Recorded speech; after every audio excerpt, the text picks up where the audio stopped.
So how did Gordon Hebrew and the Grand Yǝhovah Delusion manage to get exposed and busted? Well, it's been exposed and busted for centuries, long before Rude and Gordon come along in the crew, because that's just the way. Because the what's called the Nukud, and it can be pronounced differently with different Hebrew dialects, and even people that translate that. Anyway, it's Niqqud, and let's just call them, to simplify things, call them vowel markers. And that's the issue. Now, furthermore, it went a little bit farther. It went into the issue of inseparable prepositions. English has certain words that like the word the house. And we separate those two words, but in Hebrew, it would actually be putting the word the house together as one formation, looking like one word, even though it's two words. But that's the way it's Hebrew works. And this is the Shua, and it looks like okay. Let's turn this mouse pointer pin on. It looks like this right here, a colon. It's on your keyboard, and it sounds like an upside down E, like in the word heaven. The last E in there sounds like that's the way it sounds. It even even though pardon has an O in the end, it has the same. It's actually basically a Shiwa sound. So you see this letter here, loop. What do you call it? A hook. Right under it. That's the valve. That's the Shiwa valve. See? Under the colon looking thing. And this is the way the new vowel system works. There was an older one, so the modern Hebrew, it's not really used that much for Bible translations. It's called Aleppo Codex. There was a merging of an older Hebrew with Babylonian school, which put the vowels on top, and then now with the more recent one, which is modern, is Tiberian. So Gordon Hebrew is sort of constructed on that, and that's what helped get him along in that his starting point. Now, since two schwas can't be back to back when the root word starts with a vocal schwa, upside down E, colon, then the inseparable preposition reverts to an hierarch. That's what it's called in Hebrew, or close to the pronunciation, but it's the same. It sounds like the same I-type vowel. I is in sit, it, and this. And you'll see it underneath the Hebrew letter as a dot right there. See? It just looks like a dot on the screen. So now it changes from la to la. And so therefore you got la, and which means four in this case, because four is, and then the following word in black here is prophets, and this is the Hebrew transliteration of it. Now, when a root word, a word that just a standard word, is going to be followed by a preposition, preceded by a preposition, is a Y letter, and it's called Yod in Hebrew. Is pointed, and it has a schwa, the colon, upside down E. Then that drops out, and it loses its function as a consonant and merges with what we just seen as the I letter. I'm not sure that I made that turn that to L there, but it's supposed to be an I, and becomes a sound. It sounds differently. It has the sound of E, like in feet, street, meat, and Greek, etc. Thus, the L upside down E, schwa, Y, becomes Li, and so on. So even furthermore, another exception is when the main word, root word, starts with a Y, a letter Y, like in yellow. Now it's a different story here. In cases here, the Shiwa, which was vocal, is silent and drops out. The Y letter, having lost its function as consonant, merges with the I-type letter, making it a long I-type letter. It's an E. Feet. Here's the I. It's like an I-Y put together. Sometimes you'll see that on social media. And here's the I, and here's the Y. And so when we started seeing this, we started seeing this stuff that people was tattooing and putting shirts on there with this real Hebrew letters, but was really fake Hebrew. So we didn't really have no name for it, until somebody out of Canada give it a name called Gordon Hebrew.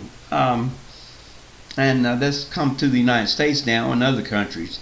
Probably other countries, but the United States for sure. No, it has come into other countries, but it's now known as Gordon Hebrew. And now Gordon himself is very fluent in Hebrew. He's very fantastic and fluent.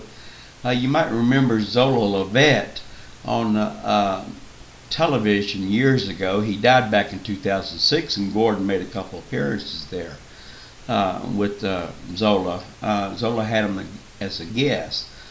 But he knows, apparently, since Israel, people that speaks Hebrew all day long really don't need these vowels. They don't pay no attention to them. So, El, the word El for like to a spy, it's just going to still mean to a spy, to, T-O, one way or the other. So that's why really the Gordon Hebrew kind of flew over people's head. It just kind of brushed forward like, wow, somebody don't know Hebrew. So, will Gordon Hebrew and the grand Yǝhovah Delusion continue to live and survive? That's the question. Well, many things have been exposed all through, through the ages. You take Diane Sawyer. She exposed some ministries out of Dallas, Texas, back in the 1990s. And it kind of, but they've still moved on. And if you got a bigger outfit, I call it an empire, it'll still continue on just like the others did.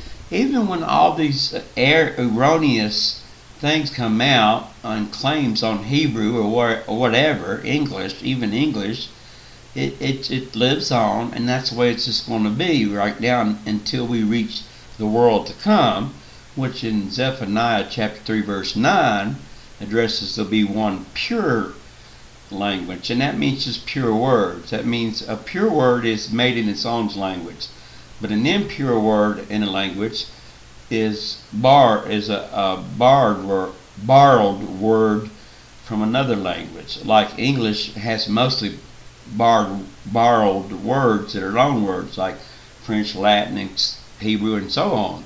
So once we reach that point where Zephaniah 3:9, all this is gone, and it's all gone. It'll be all gone then.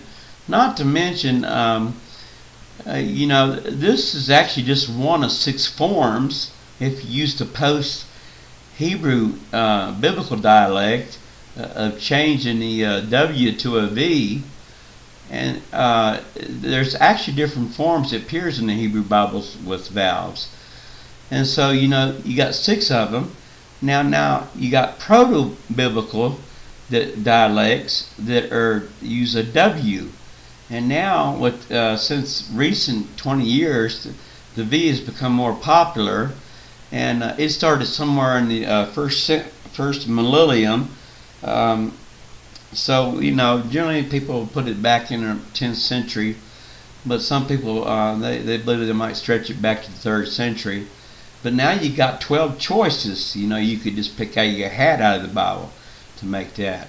So that V, that'll be gone, and the original Hebrew will come back to the W. it is sad to say that it will continue to move on. I kind of messed that up.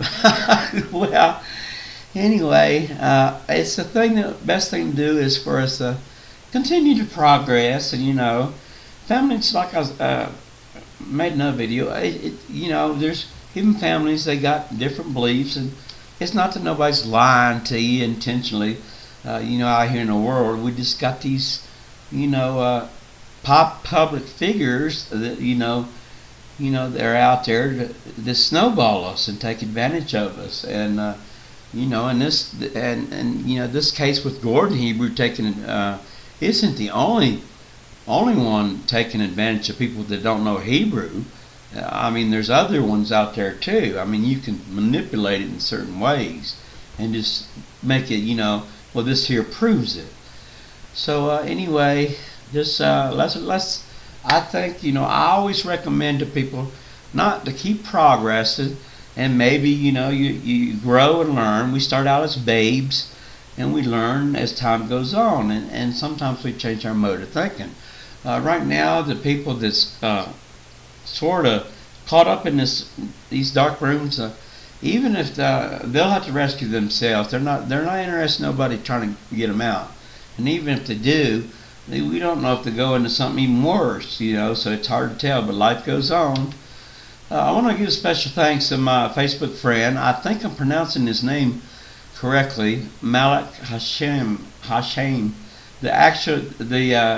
This varies on the dialect, but the biblical dialect is shame. It's kind of ironic, but see right here, this is the very base Hebrew and Aramaic word that equals where you see in the Bible the word name, and it means character, authority, attributes, and things like that. It has, in some cases, in the original language, it has to do with spelling, but it's a representation of the character and authority.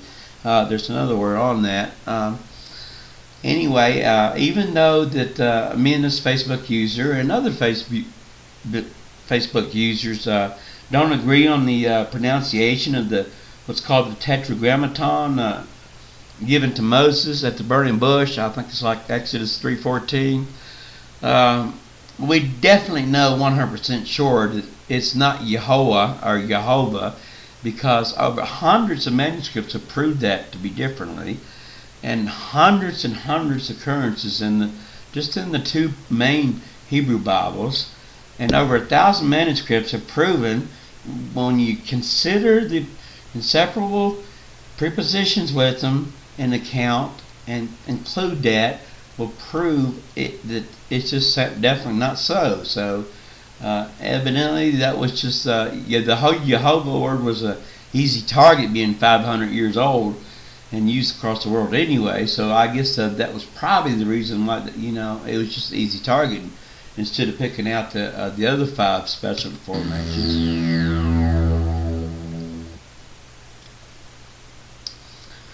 Well, we'll continue on and do the best we can, and we all got friends on our Facebook accounts and other social media and groups, and it's things that maybe we all not full agreement, and but we live with each other and try to live in peace and harmony, and not snap at people. It's hard to do sometimes, I know. Maybe in that mode, like did you notice that Cliff's bald? What gives you the idea that he's got a head full of bushy hair? Anyway, blessings to you all, and thank y'all very much for listening, and I love y'all very much.